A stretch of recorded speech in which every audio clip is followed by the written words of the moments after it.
fix to start kicking ass, just like it said at the beginning of the program. Man of the hour, tower of power, too sweet to be sour. Sending your ass on the jabroni jet to the other side of the territory, brother. The Alabama Hammer. Nightmares are the best part of my day. The goods from the wood. Hot damn!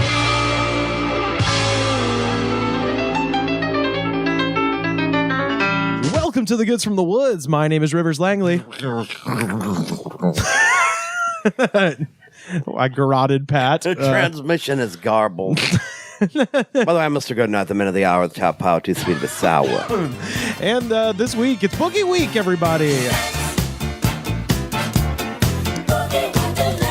We are begging. Yeah, this It's not a boogie jam. yeah, It's But it's Boogie Boogie Week. Week. is Boogie Week. Coming up this weekend, the old 280 Boogie, aka the Waverly Boogie in Waverly, Alabama. I'll be emceeing once again this year. So if you are anywhere near us in the South, come see us at the Waverly Boogie. But more importantly, the night before the Boogie, I'll be hosting a show at the Coffee Cat, which is a coffee shop attached to my favorite restaurant in Auburn, Alabama, maybe one of my favorite restaurants worldwide, The Hound. And you can come see me. Mr. Goodnight will be there, a friend of the show, been on a million of our episodes, Monica Scott, as well as three of our favorite Atlanta comedians. So come see us for free at 10 p.m. on 420, and come hang out with us there. But yeah, so we got a big music event this weekend. I'm going to be emceeing the Boogie. It's a day-long festival up there in Waverly, Alabama. Mr. Goodnight. There's a rule. There's a rule we got to tell about for the Boogie. Yeah, what's that? There's no haters at the Boogie. Yeah, that's right. No haters. Because when you go to the Boogie, you go to Boogie. You understand? It's a day-long music festival that goes on just about 10 miles outside of my hometown of Auburn in a little town called Waverly.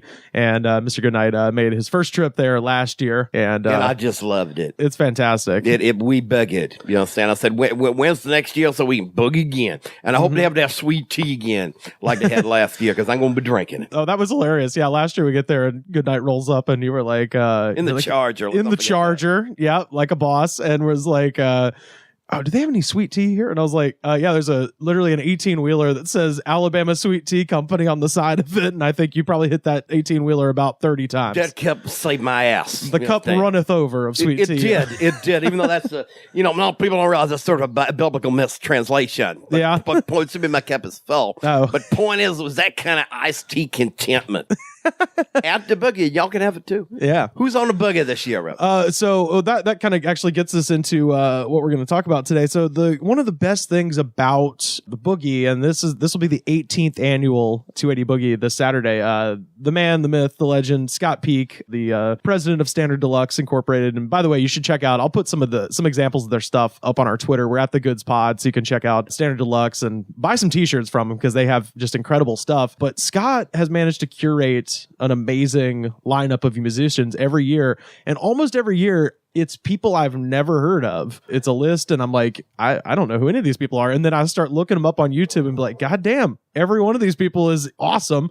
And this year no different. I'm actually going to play one of these songs in a moment, but anyway, it got us kind of talking to what we're going to talk about today, which is music that you got to hear. Yeah. So what this episode is, it's three of us. What we are going to have is a nice little show where we give a few music recommendations. Yeah. This is going to be very much treat this like those NPR shows where they tell you how to be interesting if you're not. Yeah. This show is hosted by me, a Ira Glass lookalike. And I am joined by another Ira Glass lookalike and yet another Ira Glass lookalike. And we're going to tell you how to be interesting. And I actually am wearing my Ira glasses right now. Sure, yeah. And what this is y'all ever heard? ...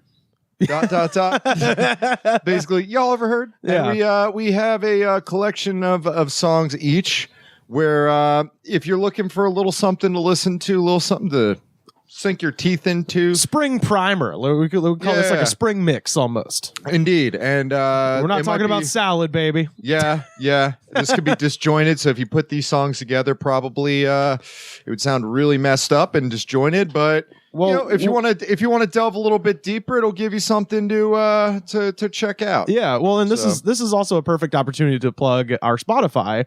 We get tweets all the time at the Goods Pod with somebody saying, "Hey, in between that segment where you talked about Amway and Bigfoot, what was the song that was the buffer?" And I always tell people, I'll tell them what the song was, and then be like, "Hey, by the way, I sit there and make a playlist for every episode, and I'll go through Spotify, and we always put whatever the bumper music we put, as well as any reference we make to music. So I'll pop that up as well. So we have some of the most fucked up playlists you'll ever hear, but Indeed. For this episode will be no different. Yeah, and I mean, some of these songs will not be on Spotify, perhaps. Yeah, one of mine definitely won't. So we'll find a way to get the songs to you. We'll put it on our Twitter or something. And very easily you can look these things up. I mean, you have an archive of entertainment available to you through the World Wide Web, and you will be easily able to find them and find some sort of channel to, download them off of YouTube into being MP3s, or go on some weird media fire site and download an RAR file or whatever. Abuse copyright. Hell, if you can find ways to get. If you can abuse your deck, you can abuse copyrights. That's the way I look at it.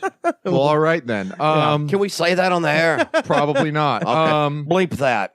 So we're each going to give 4 songs that I think and the artists that we're going to be talking about probably have other songs that are really good, and you can definitely go and put together a nice little collection of music that you can play at your dinner parties, and people will be like, "Hey, you're really interesting," and you don't even have to give us credit or attribution that you heard about it on the Goods from the Woods. Yeah. So I guess I'll start because we're doing it for you for free. Yeah. We're gonna make you cultured. Like what's that movie?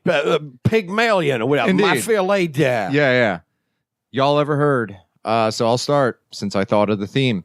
So y'all ever heard Dolly Mixture? No, what's Dolly Is this Mixture? some kind of like thing where you take like melted down a cough syrup or something?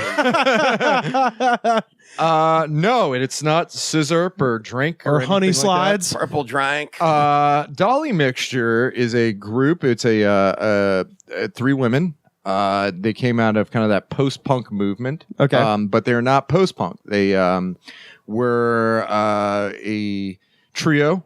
Very good, solid. If you want some good spring music, Dolly Mixture is top notch for that sort of thing. So the song that I'm picking is The Same Mistake by Dolly Mixture. You might know them from being background singers for a lot of the Damned songs.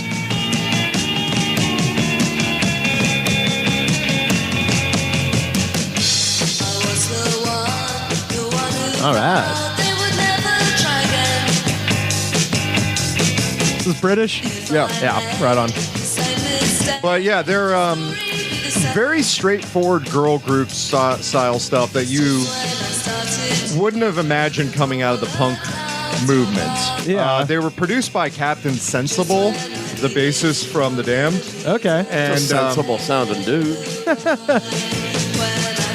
And I think that, they are a little bit ahead of their time, I think, with that kind of girl group sound. It sounds like something that would have came out like 10 years later or 20 years later. Excuse me, when was this again? Like 1979. Oh, okay. This sounds almost like, like Bangles or something. Yeah, I was going to say, it sounds like the Replacements, but they're all girls. Yeah. Almost, yeah. Yeah, but I mean, this is prior to like that kind of 1980s indie rock, proto-indie rock sort of style. Right. It's pretty good. I like it.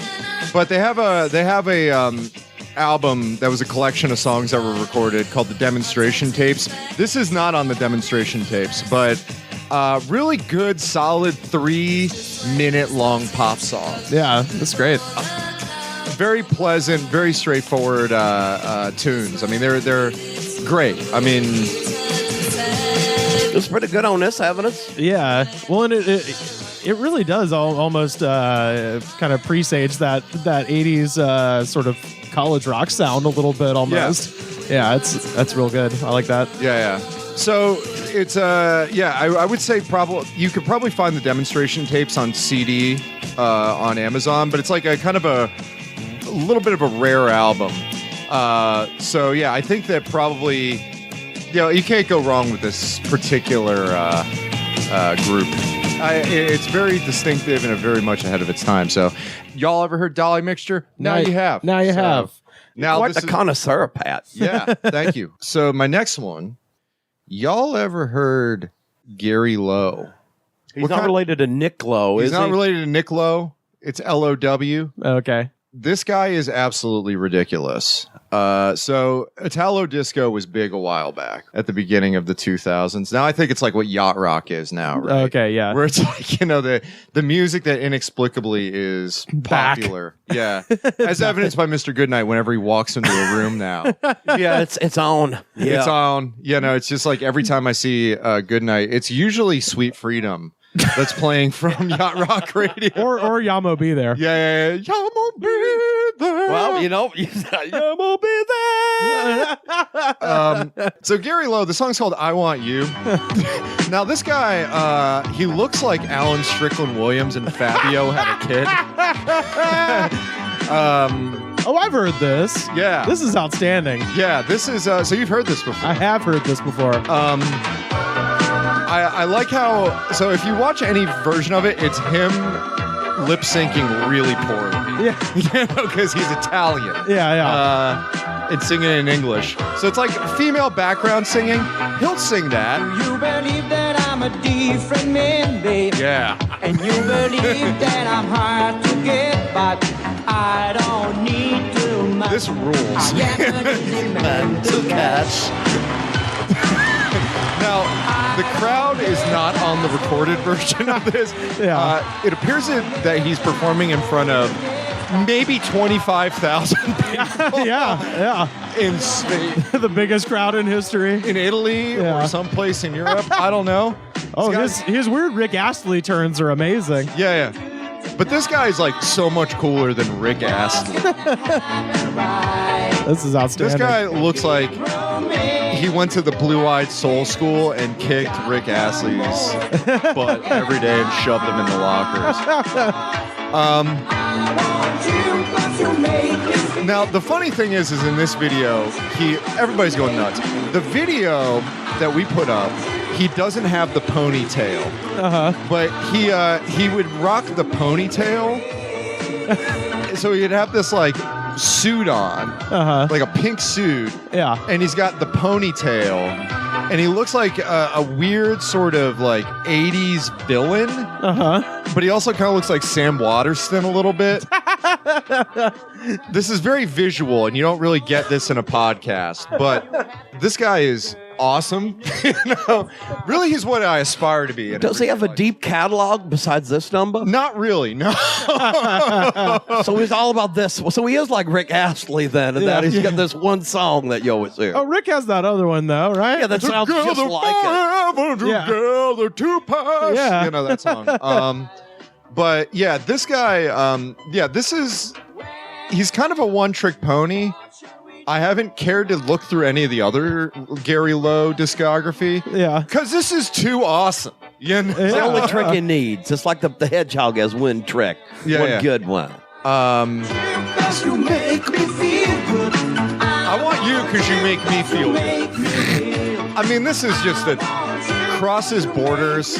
It kind of has a weird, like, I think this is what David Hasselhoff I was literally about to say, aspiring this to. is a bit Hasselhoffian. I was thinking that too. Yeah. You're always drawn to that end of the music, it seems. Yeah, I think it's almost if this is like punk Hasselhoff, right? Where this is like badass Hasselhoff and Hasselhoff. Punkelhoff, please. Yeah, sure. Or Garage Hasselhoff. Yeah. So y'all ever heard Wicked Witch? Oh, I know that one. Witchy woman. Oh no. See how high she fly. No, it's not. I think this guy Do they ever might play be- the Eagles on the yacht rock? I bet they do. Yeah, right? they do too much, Yeah. actually. Tequila Are they Sunrise. yacht Yeah. rock? Because I don't think they I are. agree. I don't really think they are either. Maybe I can't tell you why, but that's about it. That is very kind of yacht. It's like kind of the quiet storm of yacht rock. Yeah. Is I can't tell you why. But no, Wicked Witch might be the opposite of the Eagles.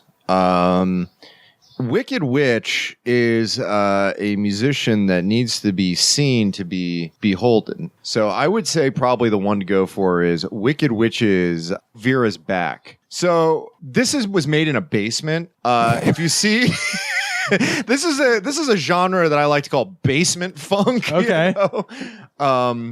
The guy that's the titular Wicked Witch. I don't know if he goes by Wicked Witch or if that's the name of his act. He looks amazing. He looks a bit like he should be in either The Time or The Revolution, but also in a sex dungeon. So in other words, he should be in Maserati. Yeah. He's like a kind of S&M Bootsy Collins. I think that's the look that he's going for. Yeah. Again, it sounds like a Prince protege band. Now, this was 78. Oh, so Prince. So this goes back to like with the era of like LaBelle and things like that. Sure, yeah. Now, this was not in the same universe of LaBelle or any of Prince's projects because I don't think it really came out of the basement at all. Oh, it's kind of starting to come together.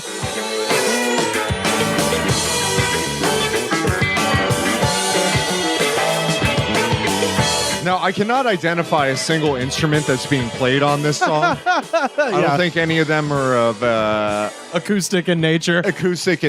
Yeah.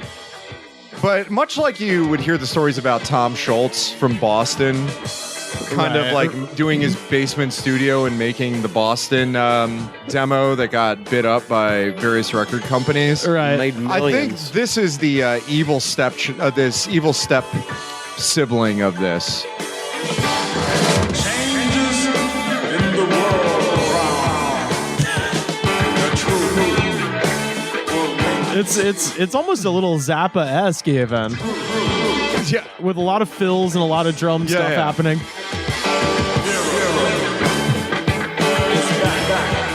Now, I don't know who Vera is. But she's back. This isn't established who Vera is, but she's back.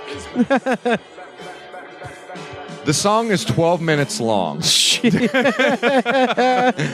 And it goes all over the place. Wow. Now, the thing with Wicked Witch, this is from one of those compilations that comes out every once in a while of like, we found some weird stuff, and we're just going to release it to see if it sticks. You know, kind of that Light in the Attic record sort of.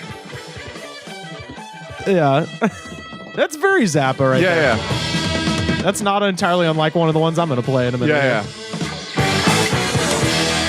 But then it's just like, Wow, the thing that it's with prone that to. cosmic debris. But the thing that it's prone to is it just like shifts, the song shifts multiple times in it, where you think you hear what it is.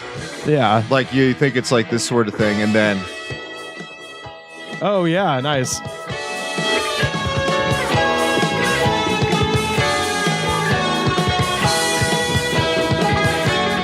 So it's like a suite or something? I think so, yeah. I mean, he has other songs that are very strange. So I was going to originally say X-rated, and I'll throw that on there because it's on the same compilation. Yeah. But X-rated. So all these songs on this compilation are now this compilation has like 5 songs on it. It spans from 1979 to 1986. Yeah. So I like to think that this guy just worked on these songs over the course of 7 years, and he was like, "This is my vision." But yeah, pull up X-rated because this song is another version of bonkers. I mean, the whole album is just absolutely inexplicable in a real sense, you know? I love that the bass drum is clipping. Yeah. It's so loud. There's so much like, everything gets clipped in it. The recording, I think he peaks so many times. There's like weird like cuts. Yeah. I think he recorded it on recycled tape. I don't know what it is, but there's a lot happening here. There's so much happening in all these songs. The compilation's called Chaos, which I think is a pretty apt term for what this is. Chaos, 1979 to 1986. So that's Wicked Witch. And the last one that I want to share. Have y'all ever heard the Atlantics? That's not Jimmy Hart's band. That's the Gentrys, right? That's the Gentrys. Oh, okay. No. Who are the Atlantics? So the Atlantics. That sounds familiar. Were originally a surf rock group from Australia. Uh-huh. You know, surf rock had a craze for about 3 or 4 years, right? With Adventures and various other Surfaris. Safari, Dick Jan and Dale, Dean. all those groups, you know, that surf rock sort of thing. So it's all that surf guitar, that quick surf guitar. Dick Dale, just like that sort of stuff. Wipeout. yeah, exactly, yeah. So they started out as one of those groups, right? But they started out at the tail end of it. And they had a song called Bombora, which is kind of recognizable within the surf rock kind of canon. And they realized that they couldn't ride the surf rock train forever. That wave had crashed. Yeah, eventually you're going to wipe out. Yeah. So they decided to do more conventional garage rock music, and they teamed up with another Australian singer that was big in the late 1950s, early 1960s, who kind of had already had his time, named Johnny Reb. He had a group called Johnny Reb and the Rebels, and he was kind of like one of those, you know, there was those wave of kind of rock vocalists that came out like in the wake of Elvis Presley that were kind of interchangeable in a way, right? It's just like, I'm a good looking guy, kind of have some upbeat sort of tunes, you know. Right. That Gene Vincent kind of school. Sort of, yeah, or like Vince Taylor, what have you. He teamed up with the Atlantics, and they recorded a collection of singles through a record label that they called Ramrod, but it was connected to CBS Records in Australia. Really weird stuff. I mean, they're kind of trying to do their version of the Animals, but they have a song called "It's Been a Hard Life." Okay. Like, it's really good. And if these guys do not look like they should be doing rock music, they look like a bunch of dads.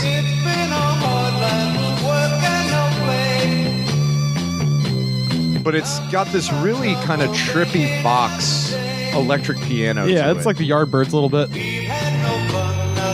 Yeah, I mean, this guy looks like a dad or a history teacher. He really does. He's got like a Look at the Mr. hair. Rogers sweater, too.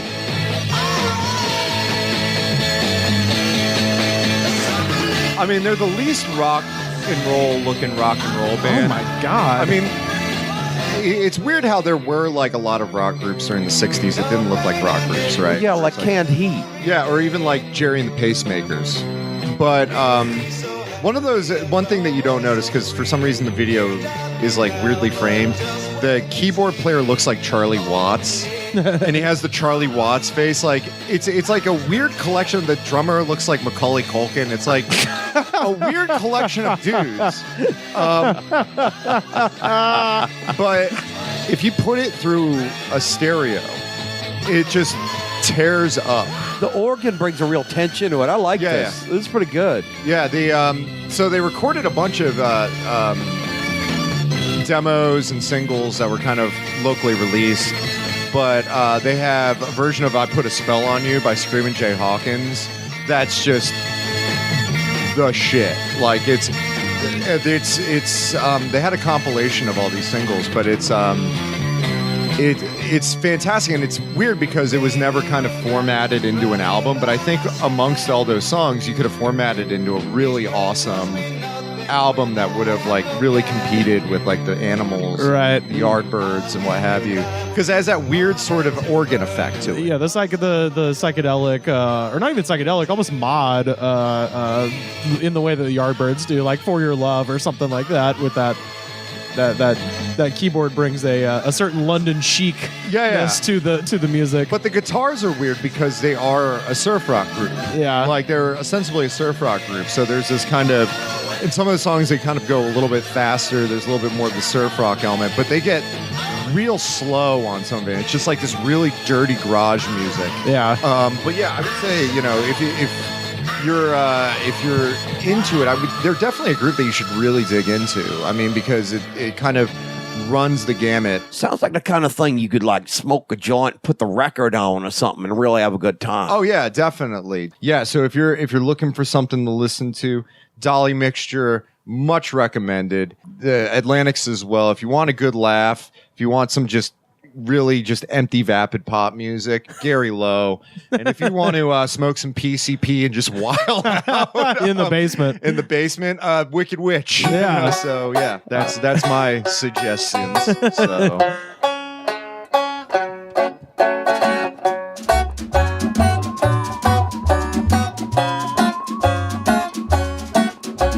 So for my first one, I'm going to play a song that has been in my life for probably about 10 years now, but legitimately, I don't think anyone has ever heard this song. They sent it to the radio station. I used to work at WEGL on the campus of Auburn University. Every day we would get tons and tons and tons of CDs. Wouldn't get a chance to listen to all of them, but one of them caught my eye. It was from a band called the Memphis Mafia. Okay. And because of my interest in all things Elvis, I was like, well, this could be interesting. And the song was called Love Me Rough. And there's a lot of weird albums that you would get in college radio that would just come in like there was always be like this mail container. Yes. Right? One of those mail containers. Like the big mail containers. And it was just like random CDs. Yeah. Busted up cases. We used to give away entire mail containers of these of just random CDs when we were done, putting whatever we were going to put in the rotation.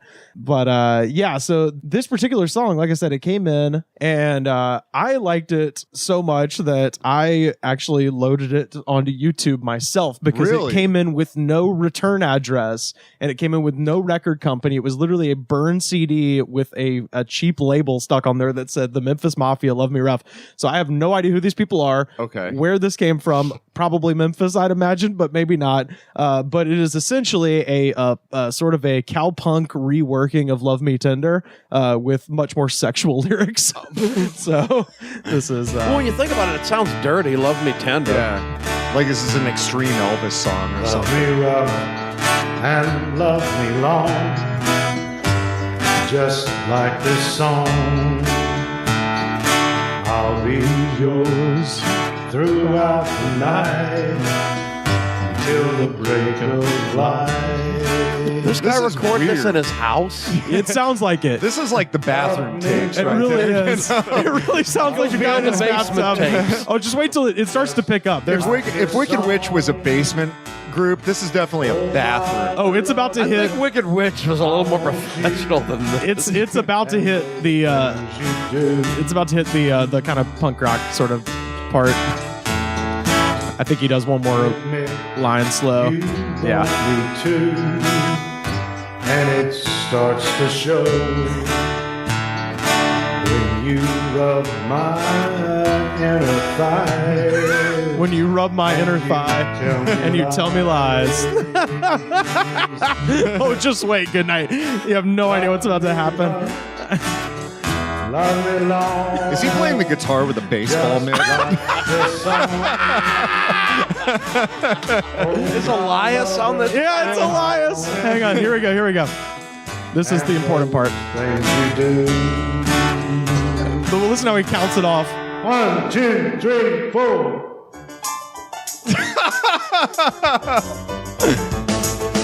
Love me right, love me long, just like this song. I want you in long. Does he come out in an Elvis jumpsuit for this part? I don't know who this is. If you know who Memphis Mafia is, or who they are, or what they were, I'm going to make a guess. Guy with an acoustic guitar and a Casio keyboard. Now he's just mumbling. He can't keep up with the song. The song's getting away from him. What happened to Elvis sometimes? This is the song you can only, This is The pit is outrageous. wait for the guitar solo.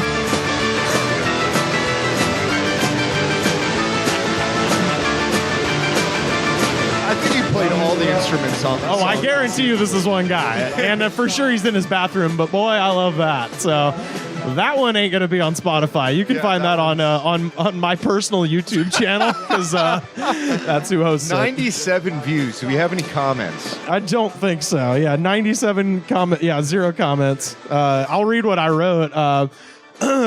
We received this single into our humble college radio station, WEGL 91.1, about 4 years ago. The CD was salvaged from the trash pile in the station by either myself or one of my friends. I can't really remember. We assumed it was a hip-hop CD, but we're pleasantly surprised to hear what you're hearing now. Despite our best efforts, we never found the original package the single was sent in. Therefore, we have no idea who or where it came from. If you know who made this song, please contact me. At any rate, plans are in the works to make a Love Me Rough music video. So at some point I was... happened. I know, it never happened. happen, but at some point I was really going to make like a music video for this song because I liked it so much. This is like a mystery, right? Where it's like it's like a searching for Sugar Man, but a dude in his bathroom. Well, there could be a lot of pretenders on something like this. I like the fact that in the acoustic part, he clearly had one microphone and he decided, well, I'll put it closer to my acoustic than my mouth. Yeah, exactly. But yeah, that is the Memphis Mafia, and the song is "Love Me Rough." Can you have a one-man mafia? Like you have a one-man gang? It's like I think we heard that tonight. Yeah, Lone Rangers from the movie Airheads. See, this is a mystery. It's always weird when you find these sorts of things floating around. Well, it seems to me like anybody. It's just, hey, I recorded this thing in my basement. I'll send it into the college rock station. Yeah, that's the thing that I like, that he just sent it into the college rock station, where it's like, okay, so you assume with no press release, as far as I know. So he might be a local guy. He's probably local to Alabama, or he decided, all right, I'm a crank and I'm going to send this to every college rock station. So like UGA, Album 88 probably in the archives. It played once in the Psychobilly Freakout on Album 88, and that was it. Yeah, so the next song, I actually wanted to talk about a podcast that I've been listening to that is kind of blowing my mind. It's called Cocaine and Rhinestones, The History of Country Music, and it's hosted by a guy named Tyler Mahan Coe, who is David Allan Coe's son, and he's basically just running down all of these different artists and kind of doing a really in-depth history of all of them, and it's been really interesting. The funniest thing about him is like David Allan Coe is notorious for being one of the craziest people who's ever lived. Yeah, he is absolutely insane. Yeah. He has quite possibly the longest mullet in the history of hair. Oh yeah, there's actually an album cover with Tyler Mahan Coe makes an appearance on an 80s album cover when he was a baby, and David Allan Coe is holding him, and his mullet is essentially a cape. It's the craziest thing I've ever seen. I was hanging out with my man David Allan Coe. We understand. Look at this damn mullet on the cover of Son of the South. Look at his mullet. It looks like a cape. That's the only way to describe it, really. But yeah, we'll throw that up on our Twitter so you can see it. But anyway, the baby on the cover of this record is now like, my age, and I say this out of love, and I say this out of being a nerd myself, a fucking nerd who lives in Nashville and is basically played guitar with his dad, I think from the time he was 15 until about 4 years ago, when David Allan Coe basically just fired everybody in his band, including his family. So there's a lot of, built-in, weirdness anyway. With, he is all set for the Ice Age with that hair. It's amazing. And he's wearing those weird moon cowboy boots. Oh, yeah. Look, his boots have fireman helmets. Yeah, it looks on like he took his boots from Wicked Witch. So Tyler Mahan Coe hosts the show, and he did an episode about Doug and Rusty Kershaw. Doug Kershaw being like a very famous fiddle player, appeared on as a studio musician on a lot of albums, very influential albums. A tribute to the best damn fiddle player in the world. Yes, exactly. And then Rusty Kershaw is sort of credited as being the creative driving force behind Neil Young's On the Beach. Not necessarily because of any musical thing that he did, because he only actually plays on 2 of the songs on the beach, which was famously just recorded, like basically sat around and did a shitload of drugs and then sort of recorded the songs as they came to them. And most of this process was helped along by something that Rusty was making called Honey Slides. So Rusty's wife, basically, and there's a live recording of Neil Young playing one of the songs from On the Beach and describing the recipe for Honey Slides, where you essentially take the shittiest weed you have, grind it up, cook it with a lot of butter, and then just start adding honey until it becomes like sort of a hot mixture that you then, I think, run through a screen. And then people were just taking shots of this basically. So a honey slide is honey, butter, and weed. And the thing about Rusty Kershaw and his wife were doing honey slides every day for their whole life. Like it's a Louisiana thing, apparently. I was just in Louisiana. Nobody gave me a damn honey slide. Nobody was doing honey slides. Well, we'll try to rectify that when we get to Alabama. We should do an episode on honey slides. That sounds worse than like the in Heartworn Highways where you have Townes Van Zandt just walking around his like trailer. Oh, and that old man. Yeah, but he has that like giant jug of whiskey. You presume it is. Yeah. That's not as bad as honey slides. Yeah. Whatever's in that bottle, where he's just like, these are my bunnies. As I like to say, the bigger, the bunnier. That's funny. But you know what's funnier? The better. The bigger. The better. But the main reason that On the Beach is like such a crazy record, like Ambulance Blues and a lot of like the second half of the record, is because this dude was used to Honey Slides. Nobody in the rest of the band was, and Rusty and his wife were just feeding Neil and everyone else on the sessions Honey Slides all night. And so they are insane. And Rusty Kershaw actually wrote the liner notes to On the Beach. Funny thing about that, Rusty Kershaw is barely literate. And so the liner notes are insane. And he's, oh yeah, well, while we was playing Revolution Blues, I became like a snake, man. I was coiled up on the ground, getting in Neil's face. Because apparently the reason Revolution Blues sounds so like angry and shit, this dude literally was just like, you're not mad enough. You don't sound like you're ready to start a fucking revolution, man. And he starts smashing shit. And so the take you hear of Revolution Blues on the Beach is Neil Young basically just being like, this guy's insane, and if I don't play this song meaner, he's gonna hit me. That's nice, but my mind is so blown by Honey Slides. Yeah, look, Goodnight has been a gape the entire time. This thing sounds like something I need in my life real fast. Is Is this going to be music that was made on Honey Slides? I could play Revolution Blues. I love Revolution Blues. This is you've heard On the Beach, right?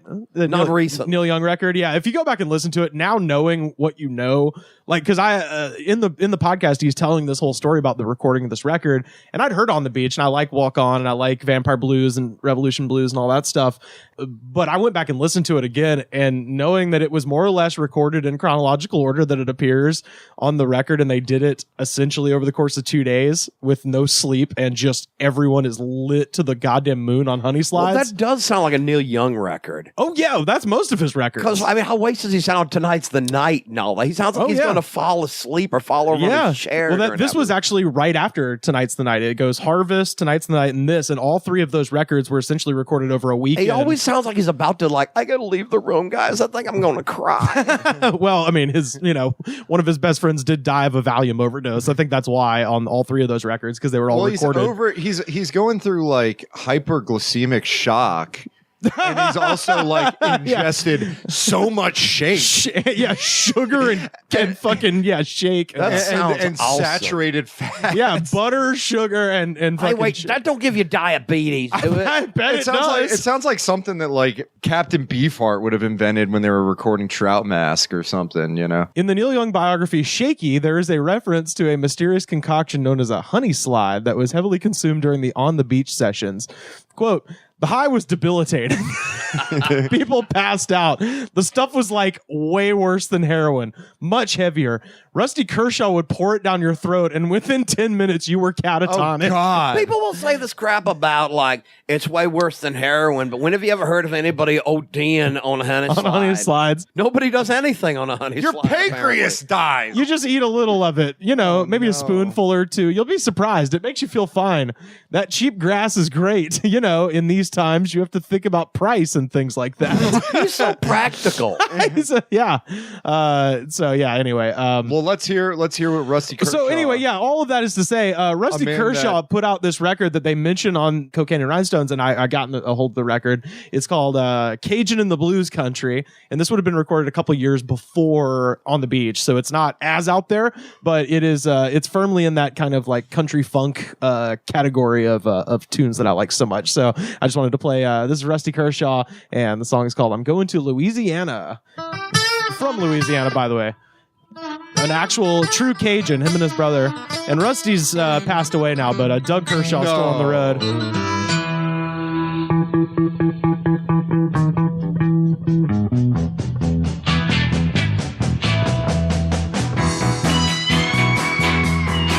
There's that fiddle.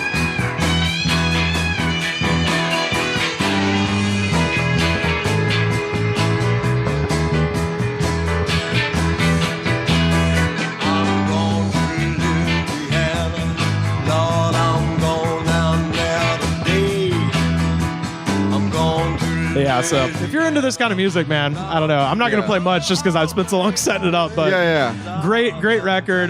Been digging on it. Good for at least this time of year in Los Angeles. Our temperature is sitting right at about perfect temp. So good springtime cruising around music. Rusty Kershaw, Cajun of the Blues Country. Check out that whole record. I wanted to play this because when we were listening to Wicked Witch, we had a little bit of a Zappa. Have y'all ever heard Wicked Witch? You just had. You just have, yeah.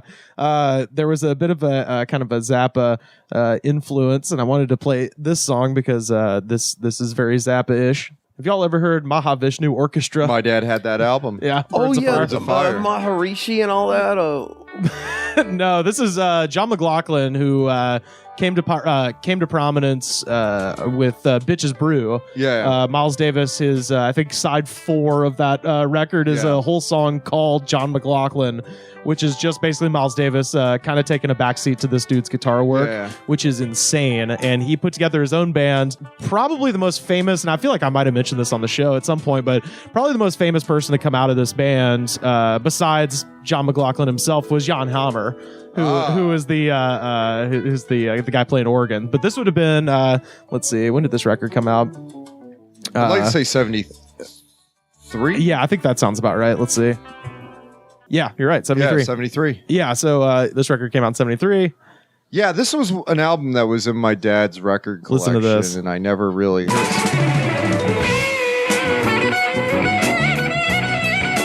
This is just shredding. Zappa-ass shredding for days, man. This orchestra, did they back, not the Maharishi, who's the other dude? Ravi Shankar? I don't know, maybe.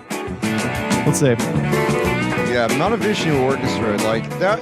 Yeah, because John McLaughlin, he was tied up with Miles Davis in the period of Miles Davis that I personally like a lot. Yeah, like, the jazz funk kind of era. Yeah, when he was kind of doing that whole I discovered who Sly Stone is. Right. And I'm going to be trying to incorporate rock music into jazz. Sure, and I mean fusion. I guess. What they so call like it, Bitches Brew and tribute to Jack Johnson On the Corner. A tribute to Jack Johnson, man. That album kills. Yeah, like that one is a awesome album. Yeah, I'm a big On the Corner is one of my favorites, and Bitches Brew, obviously. But yeah, that's it's all instrumental, so just killer instrumental track. Good for cruising around. Yeah, and on tribute to Jack Johnson, Herbie Hancock destroys an organ. I don't know if anybody ever played an organ harder than Herbie Hancock on tribute to Jack Johnson. But yeah, that Mahavishnu Orchestra album, I always was curious about it because my dad had it in his collection, and it has that kind of weird, kind of gradient cover to it. Yeah, we'll put up a picture of it on our Twitter so you can see it's it. very kind of the era. But for sure. Yeah, it looks like a blacklight poster that would be in your pot smoking brother's room. Sure. You know? Yeah. it's very of that era. But yeah, no, and so that's Mahavishnu Orchestra, and again, I'll put as many of these as I can up on our Spotify. We're at the Goods Pod. Last one I wanted to play for you guys. This is the headliner for the Boogie this Saturday. So if you're not going to be in Waverly, Alabama, you're going to miss this guy. I mentioned this earlier when we were downstairs talking before we started recording. The band is called Shinyribs, and the lead singer used to be in a band called The Gourds. And if you know The Gourds from anything, it would be the mislabeled Gin and Juice cover from the early 2000s, which was attributed to everybody from Ween to Fish to Les Claypool. I hated when they did that. Yeah, I actually I think it's good, but on it's like the file downloading, right? Like at LimeWire, it would always be like. And I actually had a kid. Anything in the '60s would attributed to the Stones. Yeah. Right. House of the Rising Sun, the Rolling Stones. Anything reggae was attributed to Bob Marley. Bob Marley, yeah. So like I can see clearly now by Johnny Nash was always a. It's like what? That doesn't even sound the same. No, yeah, it doesn't. Yeah, but yeah, that's that song, which you might have heard, you might not have.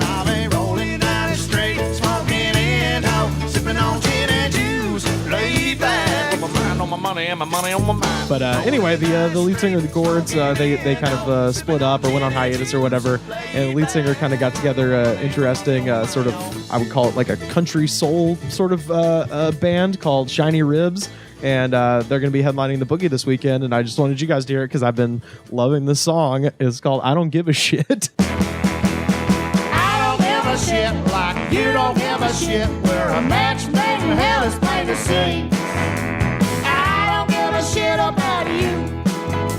You don't give a shit about me. Nobody They got the full horn section. Nobody ever said I wasn't me. Nobody That's the thing ever that's said missing that in a I lot was of- right in the head. Nobody I love songs with the word ever shit in them. Because it's one of them cuss words you hear every day, but they won't let you say it on TV. But yeah, I always think a good horn section Oh yeah, always adds a lot. absolutely. Exile on Main Street. Yeah, even like when Amy Winehouse like came out. I mean, she had a hell of a voice, but I think the thing that really added to it was like, oh yeah, there's like horns in this. Oh yeah, Real horns. Yeah, And I think absolutely. that, Alana Royale, yeah. Who I've met and talked to. Alana Royale is awesome. She's Yeah. really nice and has an amazing band. But yeah.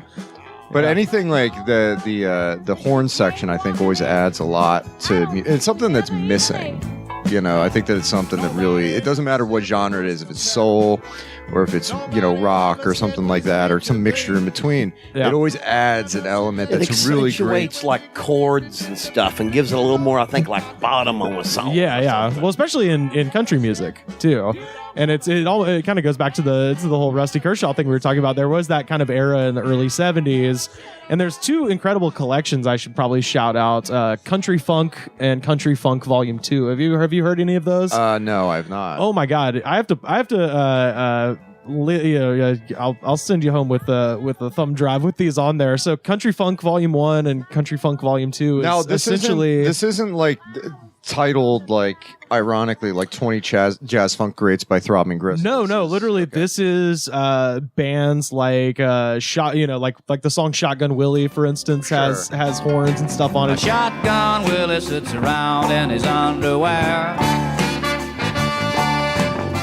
There was this very brief period from the late 60s to the mid 70s where a lot of country acts were adding sort of soul and funk elements. Everything was getting a little bit funky there for me. Yeah, exactly. Yeah. And a lot of it came from kind of that nexus in Memphis and Muscle Shoals. I was about to say. You had a lot of the same producers kind of floating in between the studios wanting to work with the same people. So a lot of them would work with country artists and then they would go work with, King Curtis or Wilson Pickett or whoever. And they would kind of go back and forth. And so those elements started creeping into the music. And there's a lot of Bobby Gentry in there and that kind of stuff. So definitely. Bobby Gentry's great. Bobby Gentry. They have an amazing episode of Cocaine and Rhinestones about her. Wow. Yeah. So I'm telling you, this is a good ass podcast. Yeah. So I mean, the thing with that's like a song that if you compare one to another, like a cover to, like Hey Jude, for example, like Hey Jude, the Beatles song, I don't care for it at all. I agree. It's very But the overrated. Wilson Pickett version, with the Dwayne Allman, yeah. even if you take the Dwayne Allman out, there's like the horns element to it that just like adds something. Yeah. That's like, this is like got, as you said, there's the bottom to it. It creates a robustness to it that really puts some depth. And I think that, it's something that's missing to it. And with the Shinyribs song, it's like, if you have the horns, it creates this sort of, it's a fuller sort of. And they're gonna have those horns live on stage this weekend in Waverly. So, Awesome. so once again, like I said, we'll put links to this on Spotify, and then hopefully I'll pop some up on our Twitter. We're at the Goods Pod. Y'all heard this? You got Memphis Mafia, "Love Me Rough," recorded live in a bathroom in 2004. Hitting every room of the house with these songs. Rusty Kershaw and the whole album, Cajun and Blues Country, and then the Mahavishnu Orchestra from their record Birds of Fire from 1973, the song Open Country Joy, and that last one there, Shinyribs from their 2017 album I Got Your Medicine. The song is called I Don't Give a Shit. And You sounded like Nick Thomas saying. I don't give a shit.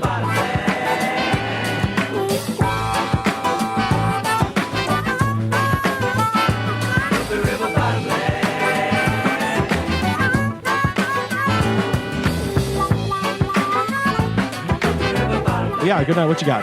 Well, I have to say, man, y'all guys are such connoisseurs. That is. But this is really the main event. Yeah, this is the main event here. All right, so see, I do not have that kind of a deep connoisseur thing, but I tried to come up with some shit that was unusual, or at least which I haven't said before, because I think I've already talked about a lot of my favorites, like the Terra Funk album. Yeah. And Red Sovine. But, so I'm trying to avoid that. But here's one. Okay, here's one. You don't hear Goodnight talk about this much. But Goodnight does actually like the Beatles. Even though we was talking about Hey Jude being overrated, and I agree. because I think a lot of their post-68 work is overrated. But the Beatles, what's their best album? I'm a White Album guy. I'm a Magical Mystery Tour guy. Ooh. I'm an All Things Must Pass guy. Now, I know you're saying, Oh, no. Goodnight, that ain't the Beatles. Oh, That's boy. George Harrison. Oh, I'm a big fan of this. But I would say that All Things Must Pass. If there's one album, I am not a believer that rock stars are and they have any kind of deep thing to say about life. But if there's one album that's about life and death, and everything in between, I think it's All Things Must Pass. Life, death, apple scruffs. Apple scruffs, you name it. But where's the pepperoni? Thanks for all the pepperoni. Yeah, no, I'm not. I know there's that whole final disc that's just a bunch of jamming. That's just, I remember Jeep. Yeah, all that's just excess. That's just. But it's the 70s. It's all the record itself has so much good stuff. I think there's just deeper grooves and shit. Do you have a song to suggest? I do. One of it's a low key one. It was one of the most overrated ones. It's a little bit of country rock by Harrison, but it's one of my low key favorites, if you will. Have you heard of it's called From Behind That Locked Door. Oh yeah, very know country. this one. Yeah, I know this one. Oh, yeah.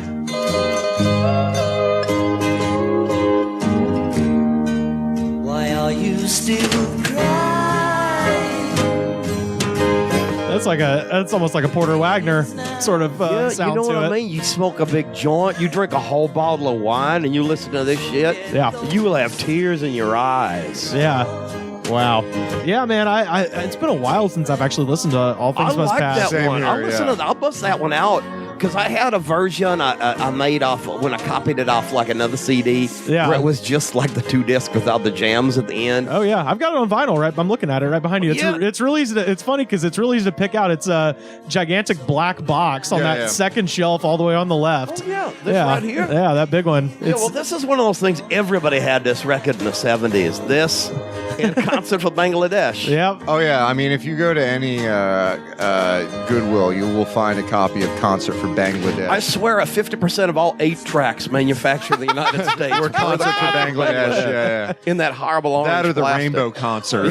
That one and the one that I had was there was an 8-track I had that was and I don't even know what the hell this is. It was Skillet and Leroy. Oh, they were on Sanford & Son. The Goodly Soul. Yeah, they were. And the 8-track was just a woman with an afro and her bare breasts was just there. Yeah, they was like Chitlin Circuit comedians. Yeah, they would come up sometimes as guest stars on Sanford & Sons. Those random friends of Fred's, like Brady and all that.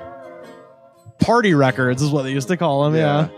But yeah, with George Harrison, this. But see how we can just put it on like that and talk about the craziest things, and yet it's such a comfortable little thing. It really is, and it's also, I mean, just creatively, it's a guy whose creativity has been sort of bottled up for years and years. Because every time a George song kind of leaks through into a Beatles record, it's always such a nice palate cleanser. It was so much better than the other guys. He was the cool guy. I mean, at first, obviously, they wrote better songs than him. Yeah. But by the end, he was the cool guy. Yeah. And they weren't letting him have songs on the records. So McCartney can record Life Goes On 78 times and have Martha, My Dear, and all this shit up on there. Yeah. But yeah, that record, George Harrison, All Things Must Pass, it's because everything does. And what is life? That's one of the Killer best. song. Yeah, the Apple Scruffs. There's another one. I'd Have You In a Time. There's so many dang good ones. Beware on of there. Darkness is on there, I think. Yeah. Wah Wah. Yeah. It has that Phil Spector thing. I think the Wah Wah is his Fuck You Paul McCartney song. Yeah, give me a wow. Yeah. Yeah. It has all the Harrison. Everyone's riffs like that. Fuck You Paul Mccartney songs were pretty good. They really were. Because he had Wah Wah, Lennon had How Do You Sleep? And Ringo had Back Off Boogaloo. Yeah. And that was one of Ringo's best. Yeah, right there. Yeah. That's a good topic. Fuck You Paul McCartney was good for those other We should Beatles. do a whole episode It's on very that one. inspiring, honestly. Paul's still my favorite. Anyway. Yeah, he just wasn't the other Beatles' favorites all the time. Yeah, I know. Because there's not as many, like, you don't hear, like, the Fuck You Ringo song or the Fuck You George No, song. Ringo played on every one of their records, I think, afterwards. Like, everybody, it's one of my... But when you're in the Beatles and you piss off Ringo, that makes you the bad guy. You're a bad guy, yeah. But I think, unless I'm mistaken, I think he played at some point on every single one of their solo records. Like, nobody like everybody could still agree on Ringo. It's Well, like, I mean, if you want to have a good To this time, day. invite Yeah. Ringo. yeah, exactly. I mean, hell, I don't believe his liver's still alive, but it is. It really is. But anyway, that was George Harrison from Behind That Locked Door.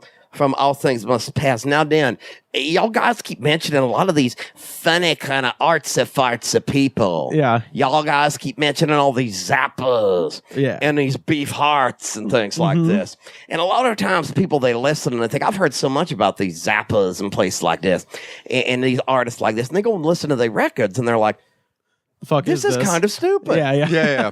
But I was told, and it's true, there is one Zappa song that can't nobody not get down to. And it is also the baddest ass rock song to have a fiddle in it. Oh, I'm excited to know which one. It is called Willie the Willie Pimp. the Pimp. Oh, yeah. Hell And yeah. it has Captain Beefheart up on it, and it is awesome. Man, it's the only song that's any good on Hot Rats. It really is, because whatever it's called, like Son of Mr. Green Jeans, Oh, the yeah. rest of it is all like or this- Peaches and Peaches and Regalia is Yeah, it's all awesome, like and this, so but it is has little. fusion stuff. I'm a little Umbrellas guy too. I like that, but yeah, no, Willie the Pimp is bad. The way it comes on. Let's just start it up. Let's- Yeah, This we're- thing kicks some ass. yeah, and it's 9 minutes long Yeah. too. So it just But it don't get old. no.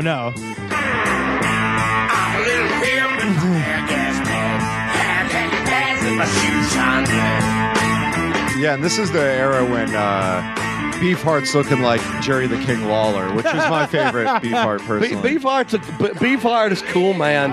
When he looked like Crazy Boris. Well, we should shout out Wildman Steve because we're gonna be seeing him this weekend. This Wildman Steve is the biggest Zappa head you'll ever meet.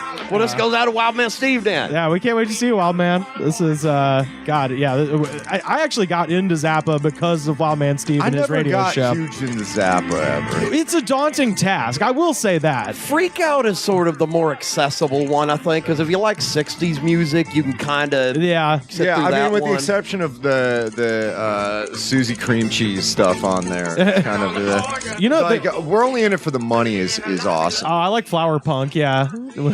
What does he say? We'll play bongos and sit in the dirt. my favorite part of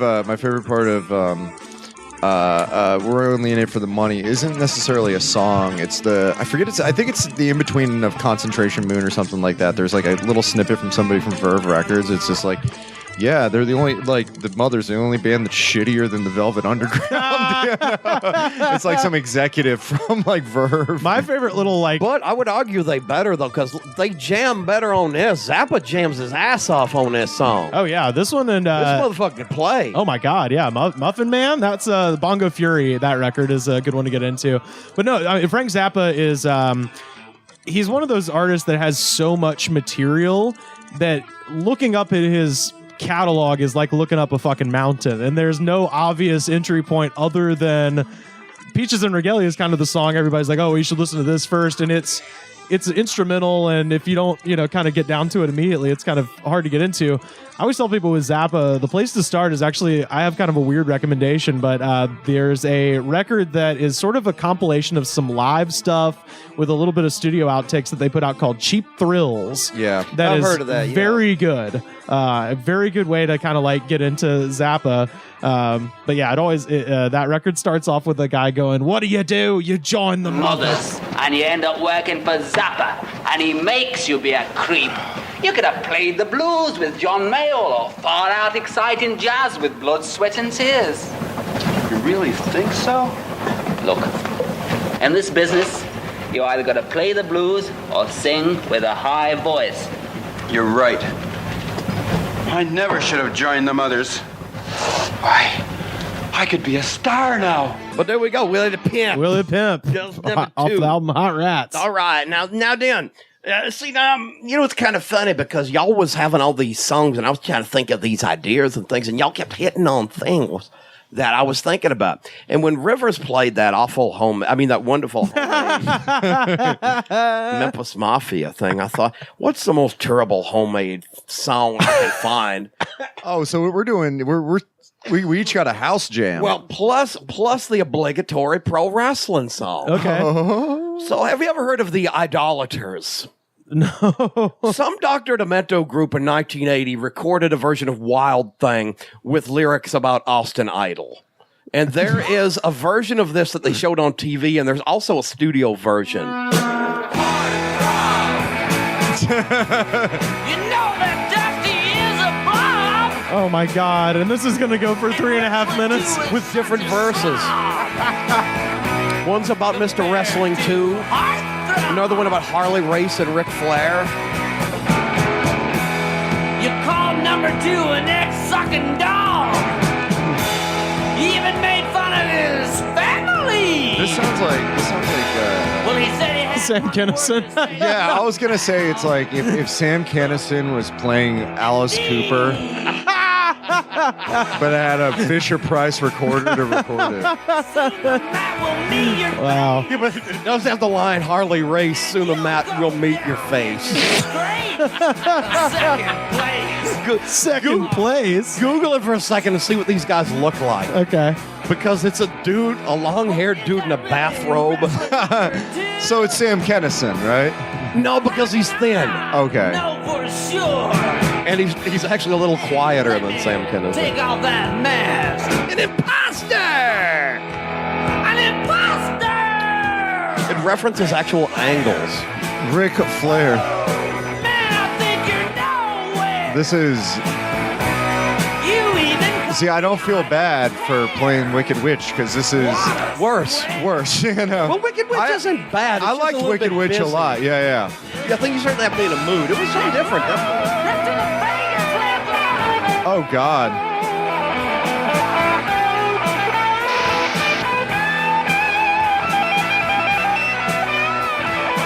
Oh my God. He looks like Leon Russell a little bit. Yeah, he does. Russell in a bathrobe. Which is probably Leon Russell for a large portion of the late 70s. Yeah. Yeah. Oh yeah. Yeah. Austin Idol shows up at the end of it, too, to cut a promo just when the thing's fading out. Austin Idol coming at you loud and strong, and it warms the cockles of my heart to hear him sing it, because they know it's true that I am the women's pet and the men's regret, that I am the prettiest, the sexiest, the richest, the meanest, and the greatest all-round athlete of all time. And like I've said before, there was only one Caesar in Rome, and there's only one Caesar in wrestling, darling, and you're listening to him. Makes no difference where I go. But that was Heartthrob by the Idolaters. I know everybody is going to look that one up. And, you know, it's kind of funny because now you showed me something for the boogie. The band that's headlining the boogie. Yeah. Shinyribs. Shinyribs. How'd that song go again? I don't give a shit. I don't give a shit. I like it when songs use shit in it. Yeah. Everybody says that word every day. Yeah. It's a great word. Yeah, you hear all these dumb words on TV that nobody uses in real life, but yet you can't say shit on TV. Yeah. And shit is such a useful word, too. So I just like songs that have the word shit in them. Yeah. Especially the more casual they are. Hence, you may have heard of Clarence Carter for Stroking. Oh, fuck yeah. Well, you may have heard of his wonderful 60s soul songs or Patches. Well, there's also Patches. The most depressing song ever. Oh, yeah, also really stupid song. Well, apparently you didn't want to record that one, though. But you may have heard his horrible 80s albums, too. Yeah. Oh, yeah. Backdoor Santa. Yep. Dr. CC. Yeah. This is Clarence Carter. Why do I stay here and take this shit from you? Yep.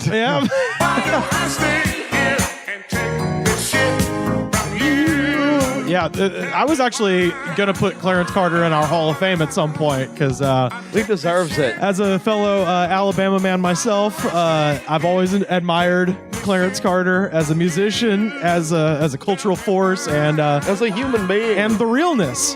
What to your point? Nobody writes realer shit than Clarence Carter, man. Yeah, although if you listen to these songs, he's never blind in his songs because he's always driving and things. Yeah, that's true. And it goes on like this. I like the Casio. Yeah, it sounds like he recorded it in his basement. It's like, it hits a lot of the themes. Recorded in his basement on a Casio keyboard. I love the fake claps. Yeah. I love synthesized claps. I like the fact that it's just like this over and over again for about 5 minutes. I wonder if this is like his Nebraska. Right? He recorded this. He was just in a really desperate point in his career. This was his art Crossroads. record. Yeah.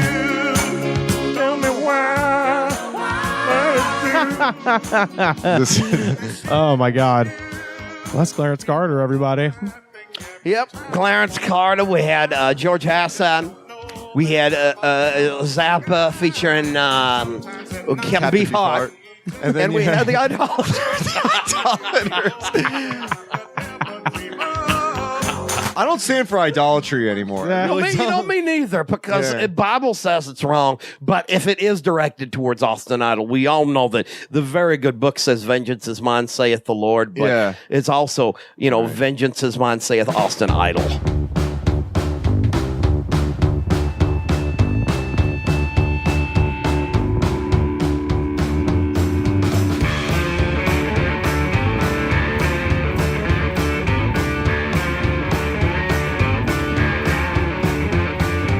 You can find us on Facebook, facebook.com/thegoodspod. We're on Twitter @thegoodspod.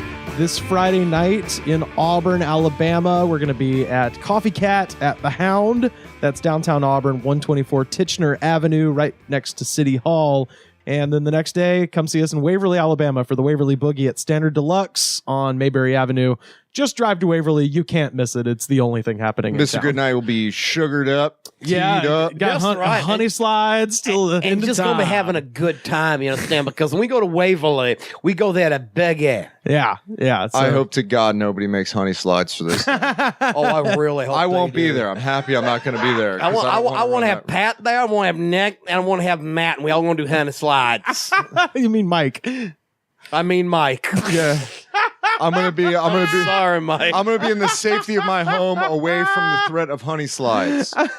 So I won't pull my teeth out like Honey Straws did. Yeah, that's right. Yeah. But yeah, that's April 21st. It's the 18th annual Waverly Boogie in Waverly, Alabama. Once again, the lineups: Shinyribs, Reverend Sekou, Revel and Dimes, who were there last year. They were badass. Chris Dahlkup and the Grange, Pine Hill Haints, one of my favorite bands of all time. And Well, you get to see him and just up close like that, and just like your own big party. it's like a big family reunion. Marshall Ruffin, it's gonna be, and Rivers is gonna be the MC. I'll be emceeing. And who wants to miss out on that? Only people who suck. The host with the most, the toast to the coast, handsome JR. So yeah, every episode ever, youtube.com/thegoodspod. Big shout out to our friend Richard Eden up there at the Klondike doing the hard work at thegoodspod.com. Pat, what should the folks do when they get to iTunes? Well, they should rate, review, subscribe, tell a friend, look for the music that we played, share that with a friend.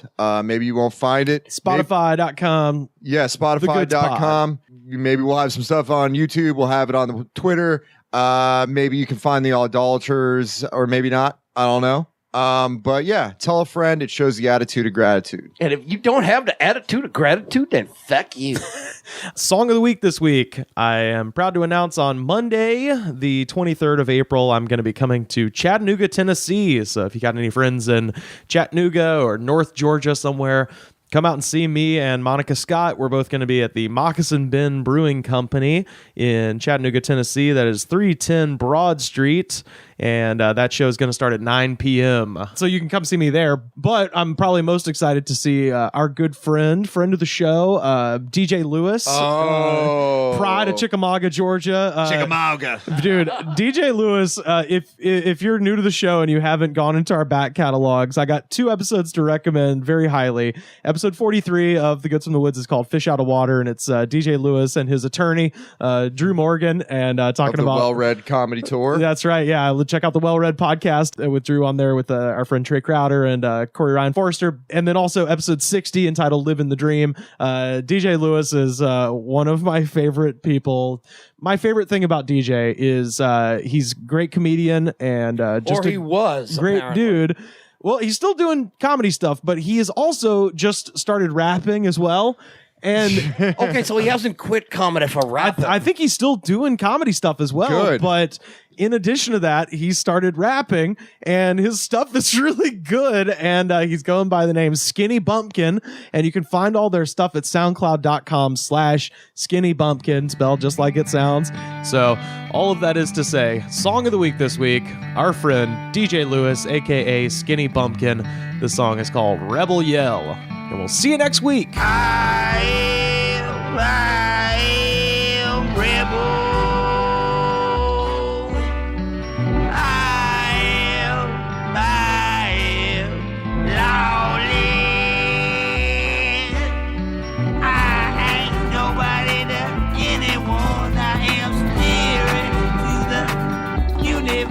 I am fearless, limitless without label. Ain't it funny to think that somebody ought to look at what go show you how fucked this world is. Hate C-shaped, if shoes in this those roll up show. Doctor shows expensive treatment through kidney close school. Goddamn dog red, don't forget.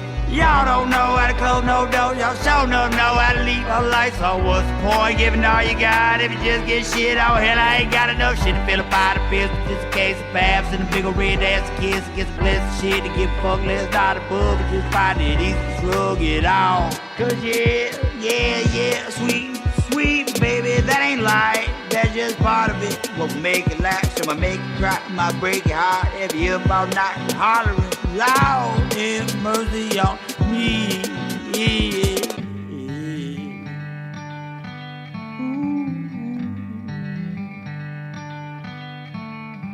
I am rebel. I am lonely. I ain't nothing to nobody at all. I am spirit to the universe. I am fearless, limitless without label. I've had my head busted open, I've had my heart broken, I've been lonely, my God, have I been so lonely. I've been a victim, offender, I've lost everything that I had, just a stranger, a strange land, looking for understanding from a people who look down on everything I am. Rebellion, the song I sing, my faith and belief kept me on my feet and swinging when I was bleeding. I can't bleed enough to ever stop trying, to ever give up. And what does it matter to us? We got each other, and baby, I love you.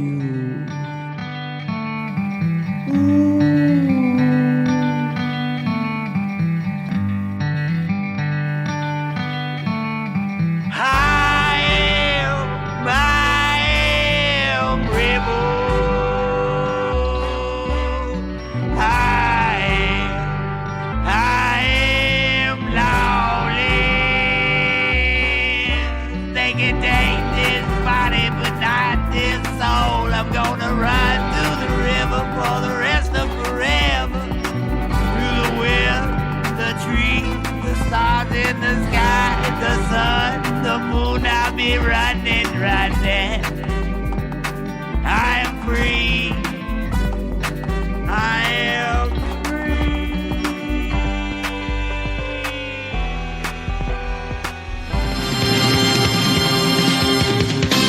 The Goods from the Woods was mixed, edited, and distributed by me, Rivers Langley. You can find the show on Twitter at The Goods Pod. Our theme song was composed by DJ Smiles. Check him out on Twitter at DJ Smiles.